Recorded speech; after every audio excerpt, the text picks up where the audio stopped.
I bet you didn't see this coming. 6.3 is already here. We dig into the details on that and more on this episode of the Escape Podcast for Star Wars The Old Republic. Our broadcast astromech today is EPC 379. And playing alongside me is Seema.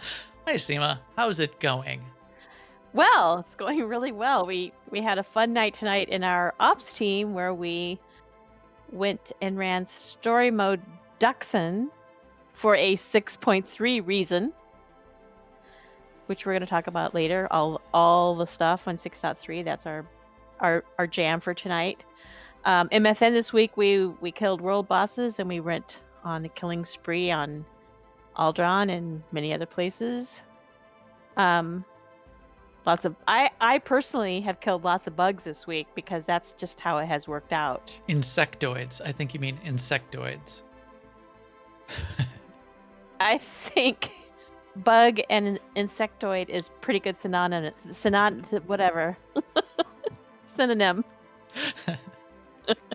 Coming in hot this evening, folks. We're coming in hot. So, hot mic. In case anyone's wondering on my effort to watch all the Marvel movies, I'm up to Age of Ultron, so that's what I'm watching right now. I started it earlier today, but then I didn't have time to finish it, so I'll finish it tomorrow. But it's quite good. Yeah, I'm liking it so far. Yeah, I missed that one completely. Like some of them I've seen, but that one I hadn't seen at all. And I really like Hulk, the Hulk, and his Dr. Banner. And so he's like kind of prominent in this movie, which is cool. Yes, he is quite good. He gets a little funky in the next one, but that's okay. Don't tell me that. Okay. Spoiler. So let's see. I created a new character because I had this great idea that I would take her to Onderon to land on one of the the Datacrons, but that didn't work out because she was level 2 and didn't have a ship, so she couldn't be.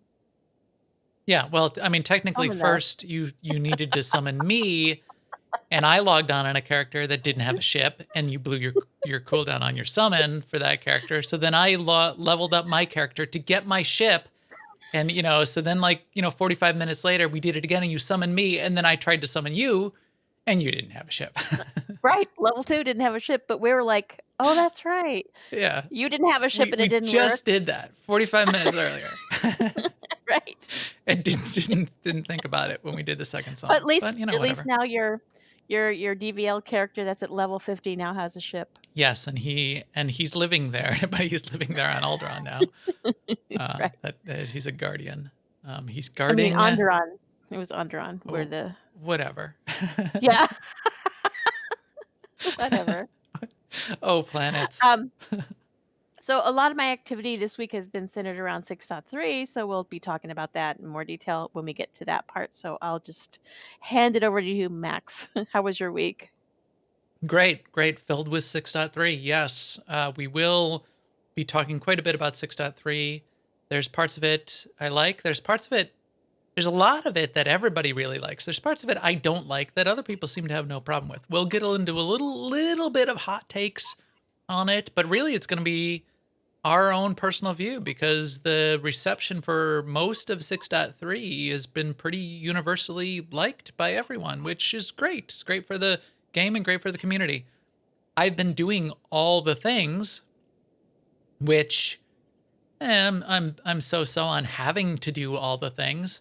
There's parts of it though that I really, really enjoy. So we will not do any spoilers tonight, but I did the story on the Imperial side. I played through it on the Imperial side and I watched the cutscenes on the Republic side, and I really like Descent into Darkness. I like the story. I like the Flashpoint. I like all the characters. I wish we could see more, and I know we won't see some of them, just as the storyline goes, but all of it, the voice acting, the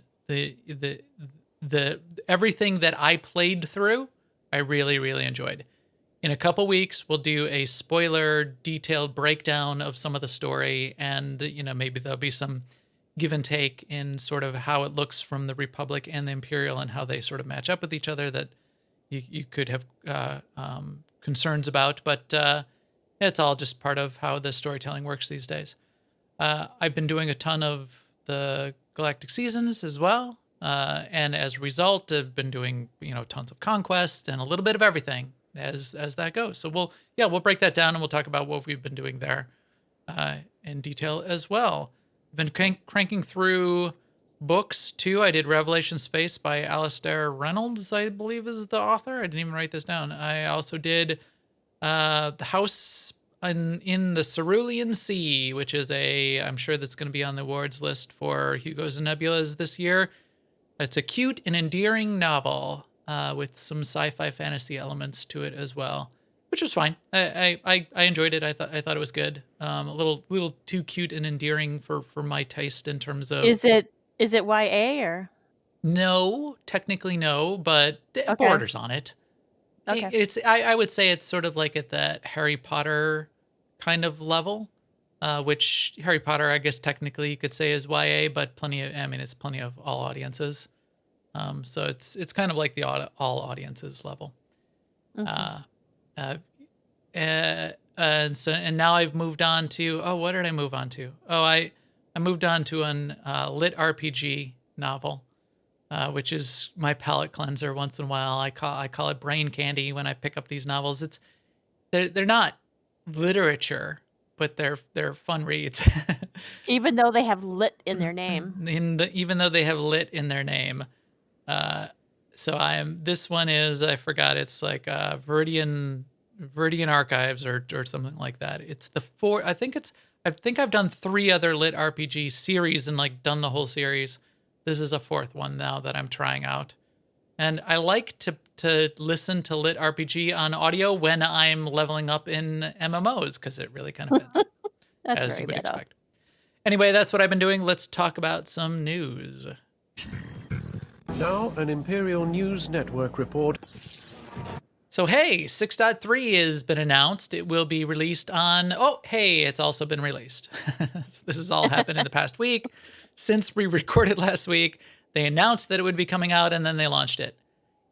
I predicted May the 4th would be the date. I think you predicted May the 11th or something like that, Seema. So we were both... They exceeded our expectations, on both of our estimates, I think. I'm pretty sure I predicted last Tuesday.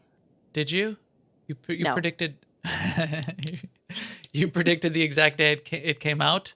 Yeah. We'll retcon it. Seema No. nailed Yeah. it. The exact moment. She also nailed the exact amount of extended maintenance they would have to do to get the patch out the door.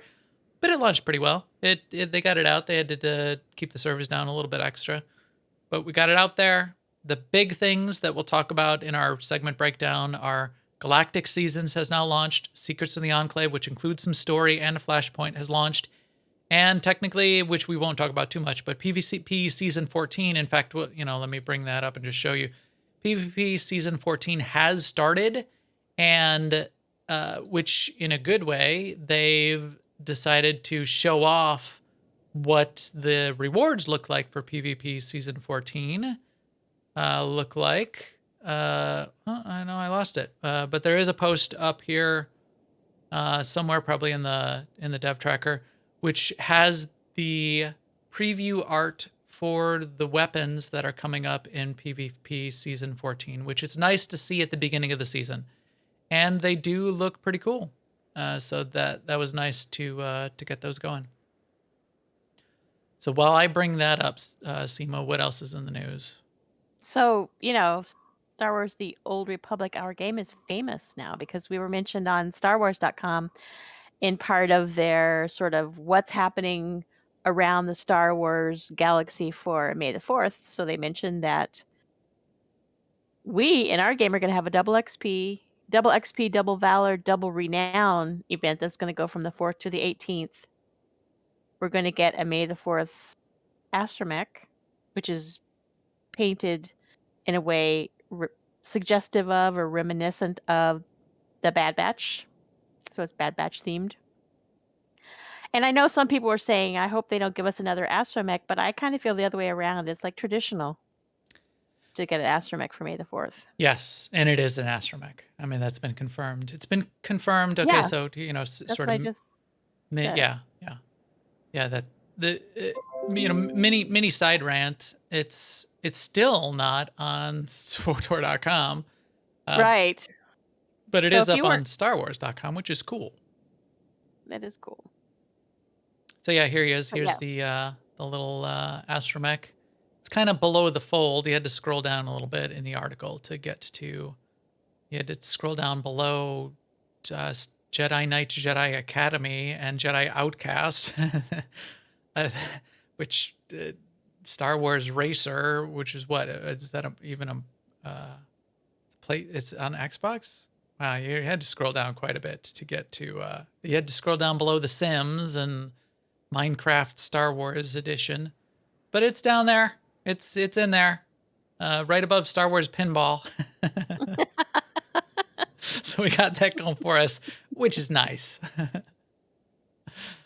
Yeah, and here's those weapons that I was talking about for the PvP reward set. Bad Batch is coming up. It is cool to see that. And then I believe if you look in the cartel market, there are a couple other Bad Batch themed cartel market items, which is cool. I think Bad Batch is going to be it's a part of the franchise that people really enjoy. So hopefully that's going to work out well as that content is released. And I love that we've got a little bit of a tie-in. I like the tie-ins. I think they should do more. That we've got any sort of tie-in whatsoever, I think is good and useful. In guild and community news, we have our monthly events, don't we? What did we just have on Friday? What did we even have? It was Mega, wasn't it? Yeah, Yeah, it was Mega. we had It was Mega, Mega. and we did And stuff and things. right. I was late, so when I came in, they were doing an operation. They were doing Eternity Vault, I Oh, think. that's Yes, right. because I remember thinking I was listening to them calling, and I'm like, oh, sounds like SOA. Yes. But yes, so that was the fourth Friday of the month. So the order is the first Friday of the month we do Master Mode Flashpoints. Second Friday of the month we do Hard Mode Ops training. Third Friday of the month we do achievements, and the fourth Friday of the month is Mega, and then the fifth week is a wild card or a break. I don't know what we're doing this week exactly. So it's a wild card. Yeah. So tomorrow's wild card break, or people just have fun, do whatever you want. Nothing structured, planned. It's a rare month that we have a fifth Friday, but we've got a fifth Friday. So next week will be Flashpoints, and then the week after that will be the hard mode ops training teams. That's what Marcus has been working on for quite a while. We are planning on, we got interrupted. We were going to do it this week, but we're planning on having Marcus on the show next week to round out our, basically it'll end up being a 4-part series on vet mode operations. So we did a show on rotations, we did a show on gear, we did a show on vet mode fight strategies, and now we're going to bring on Marcus to talk about putting it all together, what it's like running the vet mode team. That he's got the training team and he's done vet mode operations just as we have, and we'll bring it all together with Marcus. So that's going to be fun. Yeah, I'm looking forward to it. Yeah, and then that following week, you can sign up. You can get into our guild Discord, aie-guild.org. Marcus is running then on that second Friday of every month a group that's focused on people that haven't done many vet mode operations that would like to try it out and see what it's like. Maybe you've done story mode, but you want to get the feel of a vet mode, see how hard it really is and what you got to do, and get some tips and pointers and things like that. That's what that second Friday is really designed for. So good job, Marcus, on putting that together. Looking forward to the second Friday. And anyone new who wants to get involved in that, get on our guild Discord. Once we get to that second Friday here in 2 weeks, we've got a channel dedicated to it in the guild Discord there under the Star Wars group. So the section there in Discord, you'll be able to put your name in and say, hey, I want to jump in this month. Shout out to everything else we have going on in AIE AI-guild.org. We've got a ton of stuff still going on in the Nomads division. We've got Valheim nights going on that we had another one last week where we did a bunch of traipsing around, and so we had some happy fun times in the swamps, clearing and gathering a bunch of iron to outfit people. We've been doing some, and I streamed a little bit of No Man's Sky. I think I talked about that last week. A bunch of that kind of things going on. Tons of D&D lately. That's been the new hot thing for AIE basically in this year since our winter con that we put on. Lots of D&D. You've been doing some of that, haven't you, Seema? How's that been going? So, yes, I have been doing D&D, and thank goodness I have a great group of people, 3 of which are very experienced, and then our DM is extremely experienced. And so I just get to kind of go along for the fun of it. Although we'd had an encounter last time where I had just learned this new lightning spell, which I'm a cleric, and I'm kind of intrigued by the idea of a cleric that's shooting lightning. But I never got to use it because when we had this encounter with the goblins, I decided to talk to the goblin. And then that kind of ended the fight because the goblin was sort of on our side. So that was good. Seema very disappointed that she couldn't just lightning this goblin in the face. the DM over and over hinting, looks like he wants to talk to you. Looks like he's got something to say. Seema's like, I'm rolling for initiative. The lightning crackles around my fingers as I beady eyes. I bear down on this guy. He really, really wants to talk to you. Fine. What does he want to say? That's pretty much how it went. Yeah. Be our friend. Whatevs. It's good though, because in the end, it means we're going to make our money, for rescuing the guy that we were supposed to rescue. So there's that. Sweet dollar gold pieces or whatever you got there in D&D. That's good. Yeah, so tons of D&D going on. It's definitely jump in. We've got, we've even had some extra one-shots that have been being scheduled lately because there's more people that just want to get in and do stuff. So that's really cool. All right. Shout out to the chat room. We got a ton of people in there tonight. That's awesome to see all of you. Bunch of usual suspects, bunch of new people. Really appreciate everybody jumping in there. We will hang out for a few minutes after the show as well. We had some fun even before the show got started.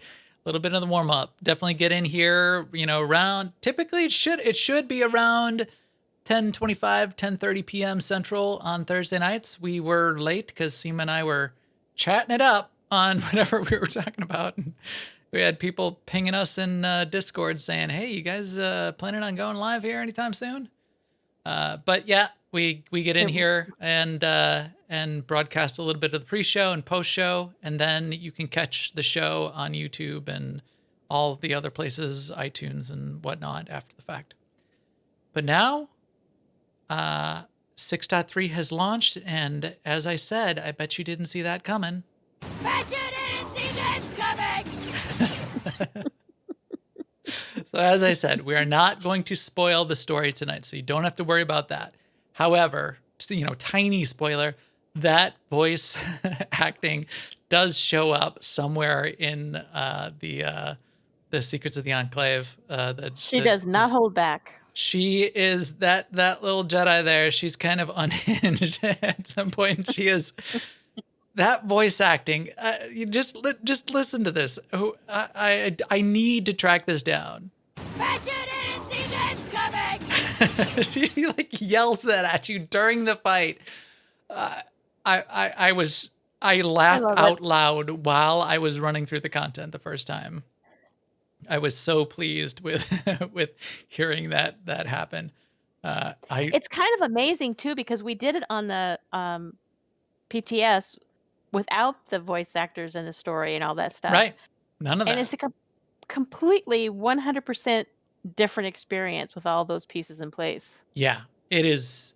and let's talk about that, and we'll talk about it that far, and that amount. Uh, so did we like it or did we not?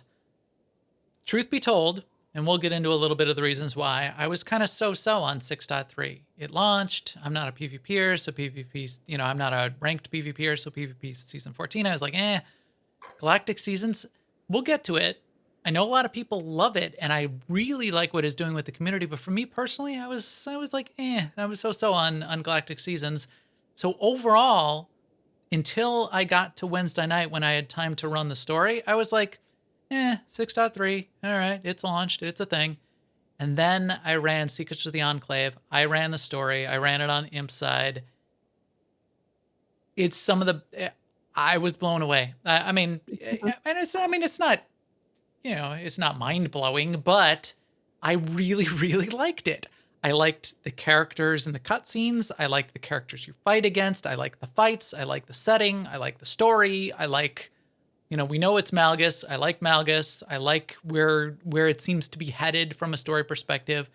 I was very, very happy by the end of Wednesday night, and it took my 5 out of 10 for 6.3 and bumped it up to an 8 or 9. Let me just say that. How about I you, thought Seema? of something I can say about the Flashpoint that's non-spoilery, which is that, I mean, a while ago they really bumped up their camera work and angles and expressions and everything during in-game cutscenes, and it's just really cool the way everyone interacts with everyone and the shots of Malgus when he's in the background and the foreground, and it's and you can see like a thought crossing someone's mind just by the expression on their face sometimes. It was really fun. I'm with you on that one. Yeah, you're right. A lot of you're right. I was watching very closely too for all of that. The camera work, the expressions, the emotions on the characters' faces. You're absolutely correct. It's the engine and the cutscenes and the voice dialogue, and every single line of dialogue was spot on. Every once in a while, you'll get some of the dialogue where you realize that a voice actor sort of missed the cue. Like, somebody will say something and they'll say, the intonation will be off. It'll be like, well, you shouldn't have done that, or whatever. It'll just sound weird. Right, because the voice actor doesn't always know what question they're answering. Right, and they do like 10 takes, and they're not Right. doing it with the other actors, so it's not their fault. I mean, that's more of a directing issue, but none of that. All of it was just perfect, and the characters. Some of them have been previewed. As I said, we won't get into who and what, but all of the characters, especially on the Imp side. I watched the cutscenes on the Republic side. I was very impressed by the Imperial side. And I thought first, going into it, I thought it might have been a little bit of a weaker part of the story. I really liked it on the Imp side. And I also say too, just like tweaking wise, I think everyone is going to able to be successful in the solo story mode of this Flashpoint, because we had some struggles with the last Flashpoint in that respect. Right. Yeah, I think they tuned it up. In fact, we had a couple people that went back to Spirit of Vengeance, and it seems like that's been tuned up and sort of like fixed up as well. So hopefully that feels good to even people that are in 270 gear, just sort of coming in fresh to the story. I wouldn't want that to be a bad experience for anyone.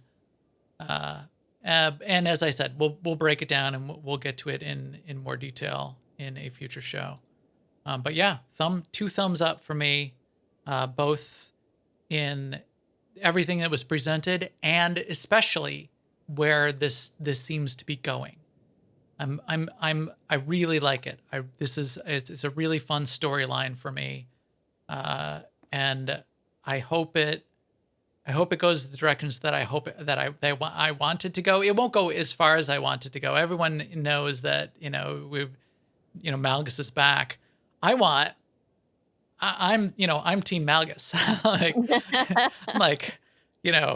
Your ideas are intriguing. I want to subscribe to your newsletter, Malgus.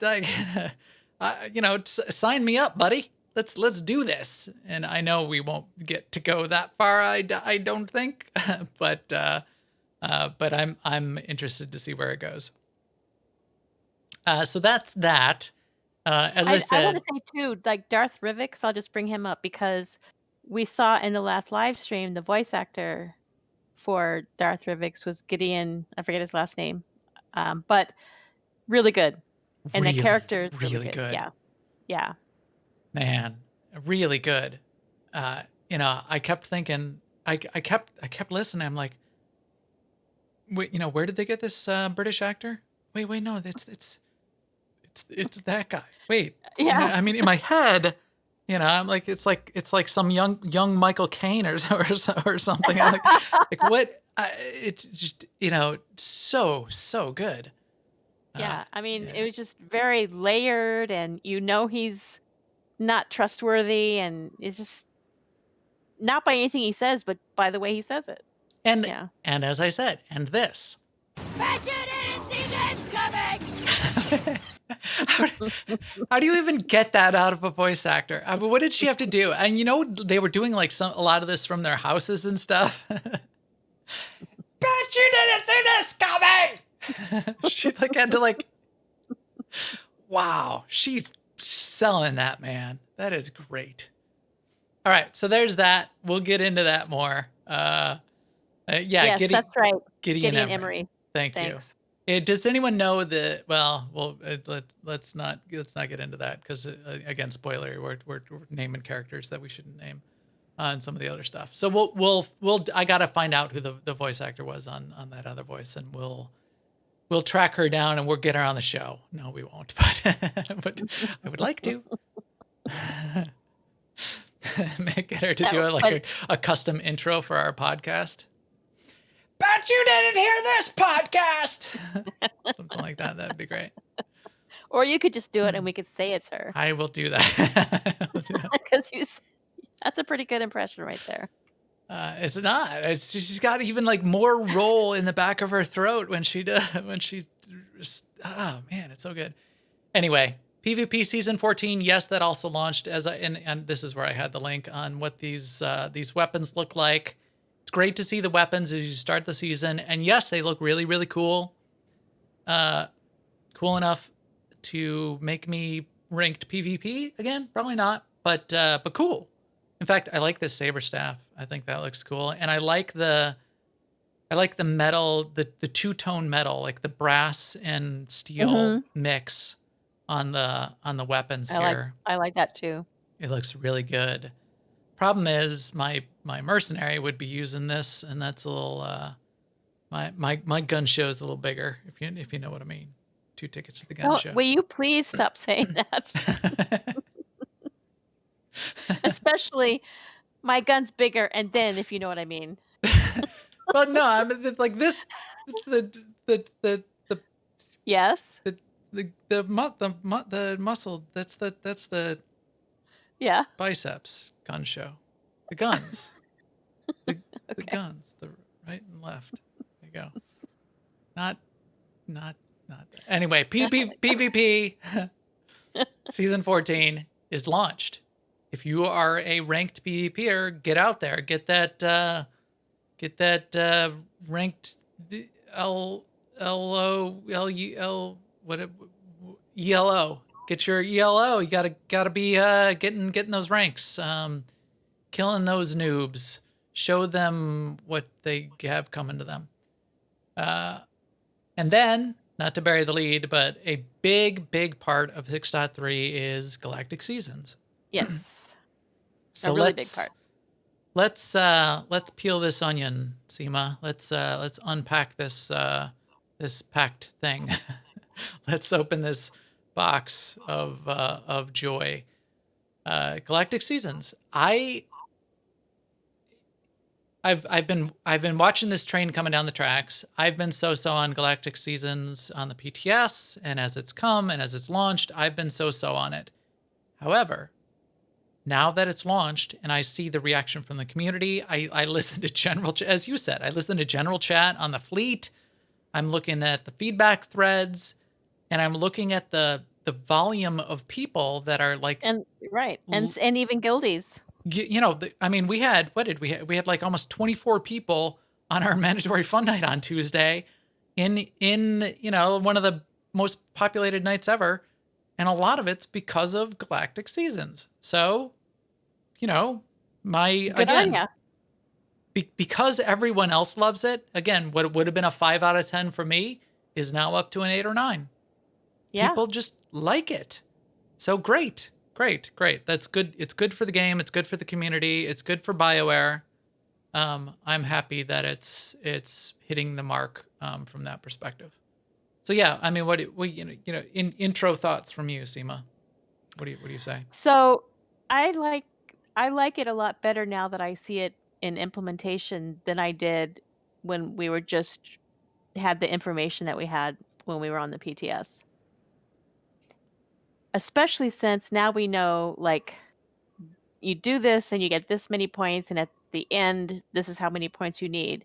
Not that I personally have about it, but I feel like I'm very hopeful that I'm going to be able to pretty much play what I want to play, and within the 5 months easily get this done.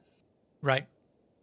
And even if I don't, I can think about it in 4 months and think, well, I'm not getting. I might need to spend some cartel coins, or Or maybe I'll credits. just or maybe I'll just do a little more for a short time or whatever. But I don't feel like it's forcing me into the activities that I don't want to do. So that is a big deal for me. Yeah. Now, I'm still kind of against I'm still kind of I don't against is not the right word. I don't like that, if I want to play with my buddy so and so, that we won't have the same objectives. I kind of get that that if you're going to tell people to go to Alderaan and kill bugs, that you can't tell everyone to do that because there just won't be enough bugs to go around. I get that. But I also but the price is too high. Right. I want to be able to do it with my friends. Right. So, The like you and I have the price of the experience, the yeah, cost, the right. downside to the experience is too high. I And agree. I mean, and it has worked because like I went to Alderaan and killed bugs, and there were plenty of bugs for me. Yep. But, so it's working. Is keeping people spread out. But and maybe that's the answer to the question of why can't we just do what we want to do? Like, why do we have to have particular priority objects, Yeah. priority objectives each I week? don't think so. I think they could be clever about it, but I mean, that's beside the point. Um, yeah. Or maybe we could do something like, I know in other games sometimes you get in a party with someone and you can sync up so that you're doing what they're doing and you both are doing the same thing. So like maybe you could have a Galactic Season sync. So like you and I get in a group together and we have different objectives. Well, let's sync our objectives, and then we have the same objective, and it won't overload any one planet if just our party does that. Right. Right. Allow you to share an objective with a group. And like Um, tonight in our ops team, we went. Some people had the weekly objective to do a core word operation. core One word. Yeah. person, yeah, one person did and actually had already um, changed it out for another one. Yeah. And I'm sure there were people who didn't. So it's sort of like, because GS is new and we wanted to, we went and did it anyway. But that's a bad decision point for a raid leader to have to make. Like, do we do this Yeah. for some of the people? I don't know. So let's break it down and let's talk. Let's for the people that aren't yet familiar. Let's break down what Galactic Seasons is, and then Yeah. we'll get some of these key points where we see pluses and minuses. But again, the general consensus is that people are having a lot of fun with it. So it's Galactic Seasons is 5-ish months of time to progress through 100 levels of the season. So let me actually bring up the window here. So you get you get 100 ranks, 100 levels of the season, and you're trying to progress through all of these levels because each level gives you potentially some rewards. There's 2 tracks of rewards. There's rewards for free and preferred, and there's a separate additional rewards for subscribers, because subscribers get all the rewards that the free and preferred get as well. So there's 100 levels.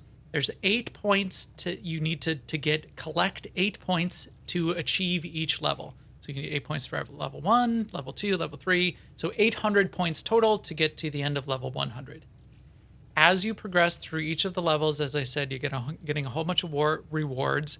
Some of the rewards are really big. Some of the rewards are small. Over the course of the 100 levels, though, it's a lot of stuff.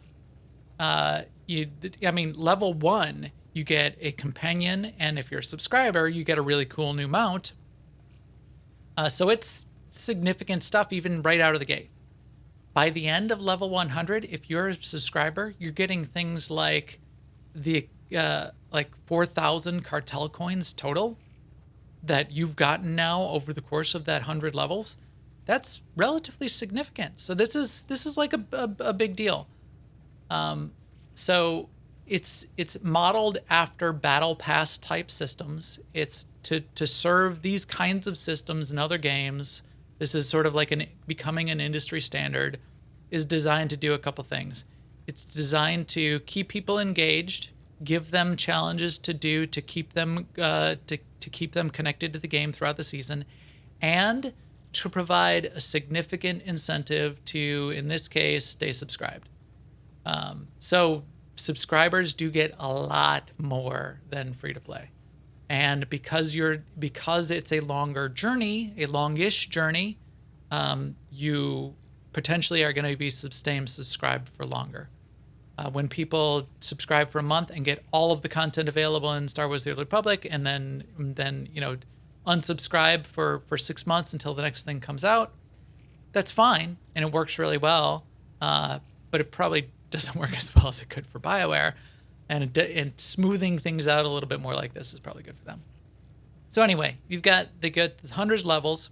The other, which is similar to every other battle pass system across sort of like mobile games and Call of Duty and those kinds of things, there's ways to catch up or even jump ahead.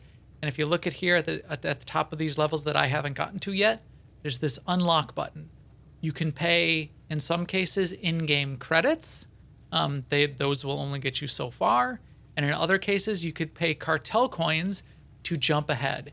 In fact, day one, right now, you could go in. We can go. I can go all the way to level 100. I can click the unlock button. I could pay if you did nothing. If you were at 0, you could pay 10,000 cartel coins and get level 100 and every single reward possible throughout the whole season. 10,000 cartel coins. Now, as I said, you get 4,000 cartel coins along the way, so it's about 6,000 cartel coins for a subscriber to get to level 100. It's about $45 in cartel coins. But you don't have to do that. So then how do you get levels? How do you get points? That's the next part of the whole system. The way it's designed is you are trying to score, to get these 8 points. There's 3 ways of doing that. Number 1 is login rewards. So if you remember how login rewards worked, there's one more addition to login rewards that is now part of the system, which is if you're a subscriber. No, this is anybody. Free and preferred earn 4 points for logging in at least 4 days in a week. So this is over the course of a week, reset to reset, Tuesday to Tuesday. If you log in at least 4 times in your preferred or free to play, you'll get 4 points for that. If you're a subscriber, you get 8 points. So that's number 1 way to earn points. Second way, number 2, go to your Conquest tab. You will see your objectives. There's 2 kinds of objectives. There's daily objectives and weekly objectives. So daily objectives is the second way to earn points. Your daily objectives, there's 8 possible objectives in each phase of the Galactic Season. Those 8 objectives are all listed in a blog post that Daniel Steed has put together. You'll get 2 of them randomly each day, 2 of the 8. So here, my daily objectives for today were to do, actually, we'll get, these weren't the two I got. This was one of the two I got, which one was do an unranked war zone. Any unranked war zone, just do one. You don't have to win. As long as you do one, that counts for one of your daily objectives, and you get 3 points as a subscriber. You get 2 points if you're free or preferred. My second daily objective was I needed to do 5 dailies on Onderon. Now, little twist on the daily objectives. Once per day, you get 1 reroll on one of the objectives. So I didn't like the idea of doing 5 dailies on Onderon, so spin that wheel. I rerolled. I got do 3 heroics. I wasn't all that pleased. Five dailies on Onderon is probably about equal to... No, 3 heroics is actually easier. 5 dailies on Onderon is about the longest of the daily objectives that you could get. Most of them are kill 75 insectoids on Alderaan or Balmorra. So you go to Bugtown on Balmorra and you kill 75 bugs and you're done. So it's fine. So daily objectives, it's about 10 15 minutes worth of effort, and you'll complete a daily objective.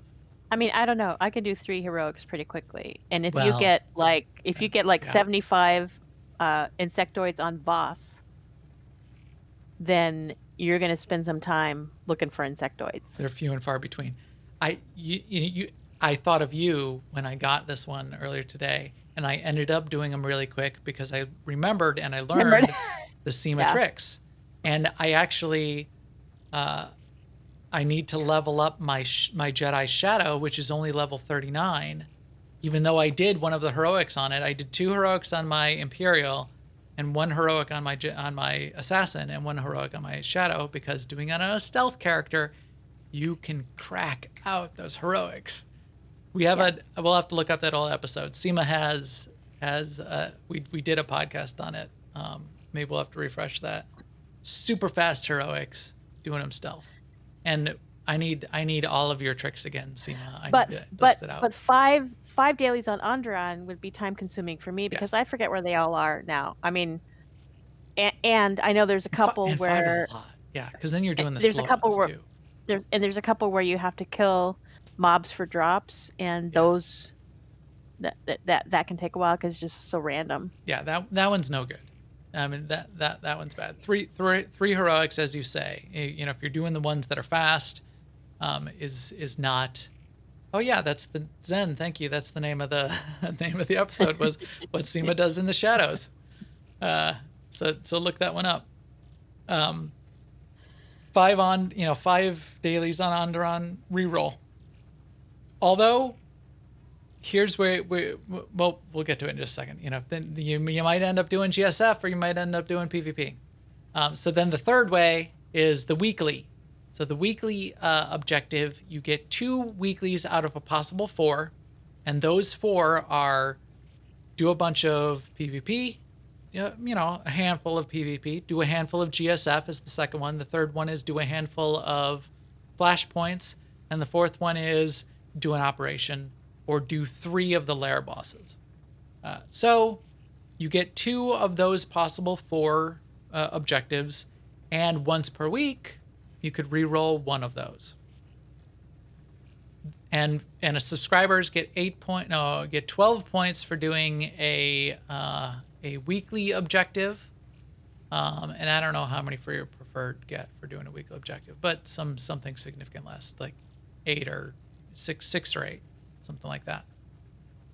So across all of that, there's a few ways to get points. As I said, it's 8 for the login. So this is for a subscriber. 8 for the login, 12 for each of the weeklies. So that's 24 plus the 8 is now up to 32 plus 6 per day. If you do all of the dailies times 7 is another 42.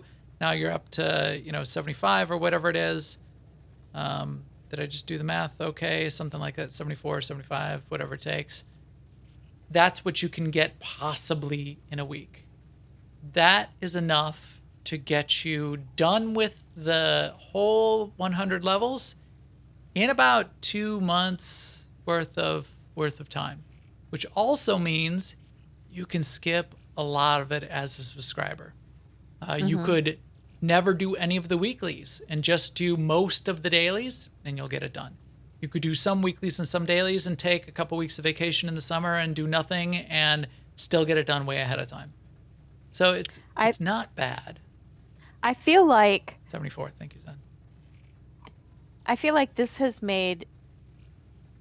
I feel like I get a value add to my subscription now that I didn't have before, which is not only the increased rewards, which I'm not really that motivated by. I'm more happy that I can do what you just described, that I can take time off, that I can skip weeklies with abandon. Like I had for my weekly GSF and I re-rolled it and got PvP. Yeah. So that's fine. That is absolutely fine because I don't have to do it. Right. And that makes me feel like I'm getting something for my $15 a month, which is weird because I'm saying I don't want to do that instead of like I get to do something. But I do get to do something. I get to play the way I want to play. Right. If I wanted to really scurry and if Right. I wanted to save the $15 and really scurry, I could do it too. And I think that's fair. There's people who want to do that. There's people who want to pay. There's people like me that just want to do my, whatever I feel like that day thing. And I think we're kind of all sort of accommodated. I totally agree with the criticisms that say, why is it so random? But Yes. just sticking to that part about the freedom, I'm happy about. So I guess that's my number one downside that I see is I'm coming at it from the perspective that my viewpoint is somewhat unique. Number one is the grouping and the randomness. Coming at it from the perspective of a guild leader, an event leader, the kinds of things that we do that we want the guild to be able to do on our mandatory fun nights on Tuesday nights, that we want our ops team to be able to do on Thursday nights, extra stuff that we might want to do on Friday nights for ai-guild.org. So, come join our guild. But don't expect to do Galactic Seasons because we can't. So that's right. The number one downside that I see is because it's random, you've got, and we tried to do it on Tuesday night and it's kind of worked. BC was really good about it, but it was like, all right, out of the 20 people that we have, who's got insectoids on Alderaan and who needs 70? Okay, well, we got 3, 5, 7 people that need this, and all right, so we'll go do that for a little while, but and we were excited and it was new, so we were willing, but I don't see that. Not gonna do I it. don't see that lasting, because it's not fun to wait around, decide what to do, and then you end up doing something for somebody else, which is fine, but I don't know. And I mean, it's really the same thing for our ops night, our Thursday night ops night team. So tonight we did it. We did Duxon because, a few of us had it. Not everybody even needed it. I mean, maybe only like 3 or 4 of us out of the 8 even needed it. But what is our ops team doing on Thursday nights? Well, we're doing hard mode Ravagers. We want to, we're working on it. We want to, week to week. That's what we're doing. That's what we want to play. That's what we want to play for a couple hours on Thursday night, and that gets us nothing for Galactic Seasons. So I'm a subscriber. I'm playing a ton, and if I only play what I had planned to play before this system launched, I wouldn't progress. I would get nowhere. And that's the other thing that I kind of don't like is for me personally, the agency being taken away from the things because I already do a lot of things in the game to get to a day. And I get that there's a lot of slack in the system, especially as a subscriber, that I don't have to do all the things. But the other side of me, which is really unique to me, is because I'm Max on the SWTOR Escape podcast, I kind of feel like I want to keep up and I want to do all the things because I want to be able to talk about doing all the things. And, if everyone else has sort of like, played all the things and gotten to level, 20 on Galactic Seasons, I want to have played all the things and gotten to level 20 as well, which means now I have a new job. And my new job is to spend, 20 minutes, half hour a day doing things that I would not necessarily have done on top of the things that I already do in Star Wars The Old Republic. Truth be told, I could get over it, and I may get over it and just enjoy the slack in the system that is provided to me, for one. For two, it's certainly very unique to me because, as I said, the community in general and overall, and in the forums and on Fleet chat, people love it. People love the system. So I'll get over it, or I'll just whine about it silently inside my head, because if everyone else is having fun, that makes it worth it to me regardless. So Yeah. there's that. That's a good thing. Yeah. And if people do view it as an incentive to sub, that's a really good thing. That would be really great for the game. Yeah. And if I do get over it, which I may end up getting, quote unquote, getting over it really quick. It's this idea of declaring bankruptcy. And it's the throwing your arms in the air and just being zen about it and enjoying the journey. The $45 if I did nothing and I paid $45 worth of cartel coins to get 6 months worth of cool stuff. I don't buy cartel coins. I never have, but would it be worth $45 of real world money to me to never have to do any of the things? I mean, any it's day? not really real world money though. Because we're also getting cartel coin grants, Right. for our subscriptions. I bet if you added it all up, and even if you wanted to pay nothing and never play the game, it's probably not even that much money. But we're going to play the game, and we're good. I mean, it's not. I mean, it doesn't really equate to dollars the way it does in WoW, I guess is what I was Right. going with that. Right. It doesn't. So, interesting system. It's definitely. I'm interested to see how long the energy is maintained and the enthusiasm and the draw back to the game persists, because it's big right now and people seem to like it, and the game is busy and people are having fun with it in our guild and across the game. GSF is busy, busier than it has been in a long time. PvP is busier than it has been in a long time. Some hardcore GSF and PvP players may lament that, but And it the hasn't been people that bad. I've talked to who have already paid their way to the end are pleased as punch with it. There's also that. So, yeah. I mean, did Marcus do it? He was going to do it last night on his stream, I Yeah. believe. He was He gonna did. pay and get to 100. And it's like a relief. Yep, which I could see. So I don't want to do that just yet. I'll play your game, you rogue. BioWare. I'll do it for a while. But at some point maybe I will not, and then I can still get all the things, which I don't really even care about all that much. I mean, I enjoy running Black Hole occasionally, and today that was one of my objectives. Sure. And I enjoy less the killing 75 of something, but I'm okay with it because I used to kill 150 of something for Conquest. True. So 75 doesn't sound like that much, although it's usually a particular mob, and so you can kill like a glob of mobs and only maybe one of them would be a bug, right? In some instances. But anyway. Yeah, you're right. I don't think a week has gone by in the past year that I have not gotten probably like at least 5 characters to Conquest, and not even meaning to. So if I just ignored it completely and never looked at the Galactic Seasons page, I bet I would probably end up even just making it to the end, just with the stuff that happens.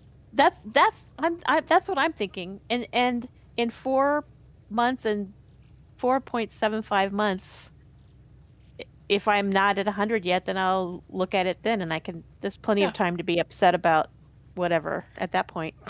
Yeah, yeah. So mark that on your calendars. We're gonna have a rage cast. Uh, when when Seema and I both get to the end of the Galactic season and have not reached 100, we'll be at like 98 and not Because have we're enough. ragey, man. We will, we will, we will. Yeah, we're gonna rant. You know how that goes with us. And yes, I'm looking forward to making cartel coins, and I'm kind of weirdly looking forward to getting the gifts to give to my new companion. Because you get the companion. Did you say this already? Because I wasn't listening to part of what you said. That you get the No companion surprise. and at level 1. Yeah, yeah. First thing, and if you're a subscriber, you get the cool mount at the very first. I was surprised they did that, but it kind of makes sense because, as you said, the you get a bunch of things along the way that are like within the theme of that companion and contribute to the raising the influence of that companion and all this stuff. So yes, day one, level one, you get the companion, you get the Kubas. Then here you can see level 5. Maybe you get his sniper rifle, and then you keep going along. Here you're getting what is this? This is a gift. So this is your first gift. Level 4, you get the first succulent picolette beetles that you give to him to raise his influence. So I think by the end, you can get him to influence 50 with all the things you get along the way. There's other ways to do it. You can use the Commander's Compendium and get him to 50 that way. By the end. Also, if you get one of the companions to 50, as soon as you get one companion to influence 50, by the end, you get a legacy unlock, which allows you to buy gifts on the fleet to give to that companion you may have unlocked on all your other characters. And all of these things, like this mount, you do need to unlock it in collections for the rest of your characters, but it's like 10 credits. So you're Cartel getting coins. cartel coins. So you're getting all this stuff pretty much on all your characters. So you're getting the companion, you're getting all the stuff along the way. It's kind of all kind of legacy stuff that you're getting, which is nice. All right, did we miss any of the big things that sort of stake out what Oh, Galactic see, Seasons I is? just realized I didn't really look at this, but I realized since I'm at a level in the middle of level 4 now, I could already claim 200 cartel coins. Yeah, that's right there on level 3. I, I saw 200 that on cartel your coins. screen. Yeah, Yeah, not that's bad. not nothing. That's an unlock right there. Level 2 was a bunch of these gifts, right? What is this? Is Stronghold Decoration, Hmm. smuggled art Stronghold Decoration. You get a stack of 10. So yeah, it's significant stuff. Would I pay $45 of real world money to buy it off the cartel market if that's the only way you could get this stuff? Yeah, I probably wouldn't. One of the things that we sort of downplayed, we showed it in the PTS.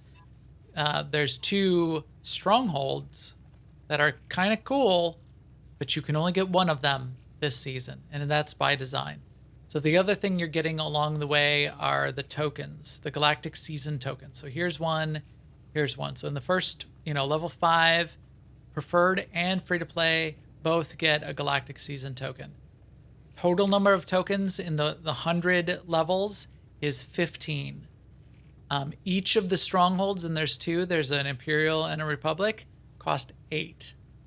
So it's by design. You can only get one of them this season, but they're going to be around. So the idea is, well, stick around for the next season and you'll get the next one. That's kind of the idea. These But Galactic there's Season tokens, yeah, in the next season there's going to be decision 2. yes. So like you might spend your 1 token because you'll need 1 more token, right? On the other stronghold, but maybe you will decide that you got to save that 1 token or else you won't be able to get whatever the cool thing is next season. Or there's other things you can buy with these tokens. Yes, you have to make decisions, choices that matter. which could be choices that matter right now that you may want to sacrifice even getting any of the strongholds, because maybe you want to get Master Reynos or Nico Okar or Mhm. HK55's head to stick on your own head. That was one of the reasons we were late, because we were talking about that. You get the HK55 helmet, which is the hollowed out skull of your fallen companion HK55 that you get to stick on your own head in commemoration of how much you liked him. I don't know. But there's a couple vendors on the fleet. You can go look at those vendors and see what you can get for these Galactic Season tokens, because that's part of the whole system as well. You can get some of these things that are no longer available in the game, which I could see be really, really attractive if they add maybe like something that's not possible to get and is not on the vendors yet, but like the Victor's armor set, which is the XP armor that we got for DVL. Boy, if they added that to those vendors, that could be really attractive to a lot of people. Well, I think it's a missed opportunity if they don't. I think it is too, because that's a big that armor set is a big deal, and if you And a big draw. yeah, I think that would really get people engaged in the long term too. So maybe they're holding on to that one, holding it in their back pocket there, so they can put that out there. So check out the vendor, play along, just do whatever and see how far it gets you. I think, as I said, I've been pleased with the community response. If Fleet Chat is liking it, then it's got to be a top tier system, because forums and Fleet Chat do not hold back on any kind of criticism they might have. So that's good. Oh, see, that's a good question, Sir Galahard. He says, if I do 100 levels on 3 servers, then is that 12,000 cartel coins? And I believe, yes, it is. We were debating that in Guild in Discord earlier, and yes, we believe that is as well. The one thing Because, yeah. the one thing we were lamenting you can't do is get both of the strongholds on one server, because the strongholds are legacy unlocks. They are not cartel. They're not account unlocks. You could test it out fairly low effort wise, just get to level 3 and see if you get an additional 200 coins. Right. Spot on. There you go. Somebody test that. We'll confirm it next week.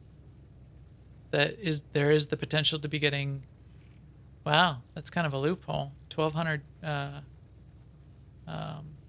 Well, you're spending twice the time.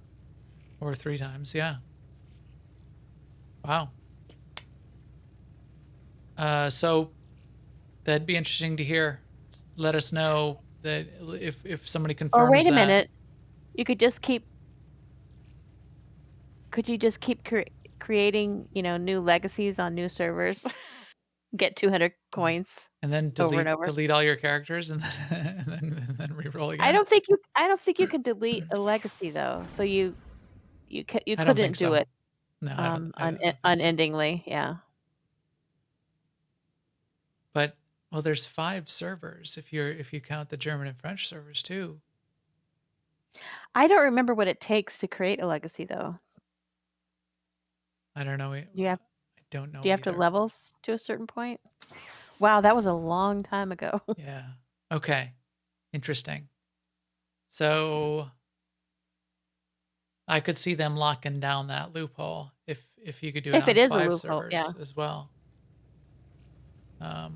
Level 10, so you have to get to level 10 for it says to get a legacy. But but this doesn't say you have to have a legacy to get 200 cartel coins. No, it doesn't. You're right. So, all right. I'm thinking since it's legacy wide, somehow to me that means you have to have a legacy, because otherwise, how would they control it? Yeah, I don't know. But Sir Galahard is correct.